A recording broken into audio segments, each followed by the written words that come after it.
रात के 1:30 बजे अली अपने कमरे में बैठा था कि अचानक बाहर की राहदारी से भारी कदमों की दबी दबी आवाजें आने लगे, जैसे कोई आहिस्ता आहिस्ता चलकर उसके दरवाजे के करीब पहुंच रहा हो। पहले तो अली ने नजरअंदाज किया, मगर फिर दरवाजे की कंडी हल्की सी लर्जी, जैसे कोई बाहर से अंदर घुसने की कोशिश कर रहा हो। अली के जिस्म में सनसनी दौड़ गई।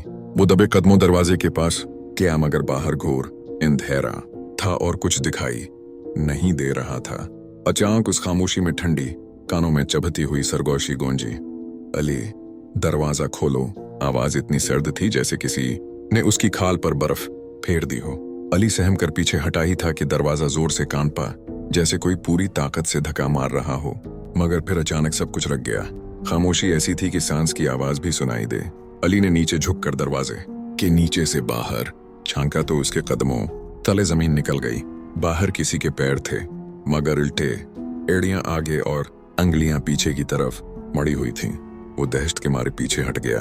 अचानक दरवाजे के नीचे से एक लंबी स्याह पतली अंगली अंदर घुसी, फिर दूसरी, फिर तीसरी। अली का सांस बंद होने लगा। अंगलियां वापस चली गईं, मगर अगले ही लम्हे खिड़की के शीशे पर किसी ने अंदर झांका। वो आंख इंसानी नहीं थी, पूरी सफेद, खाली और गड़े जैसी बेनूर। खिड़की जोर जोर से हिलने लगी, जैसे कोई उसे तोड़कर अंदर दाखिल होना चाहता हो। अली के मुंह से चीख निकलने ही वाली थी कि इसी लम्हे वही सरगोशी उसके कमरे के अंदर बहुत करीब से गूंजी, मैं अंदर आ चुका हूं। अली ने पीछे मुड़कर देखा तो कमरे के दरमियान एक काला धुंधला साया खड़ा था, जिसका चेहरा बिगड़ी हुई धुएं जैसा और गर्दन गैर इंसानी हद तक टेढ़ी थी। वो साया आहिस्ता आहिस्ता इसकी जानिब बढ़ा, अपनी लंबी अंगलियां उसकी तरफ दराज की, और अचानक कमरे में चीख की आवाज गूंजी। फिर मुकम्मल सुनाटा छा गया।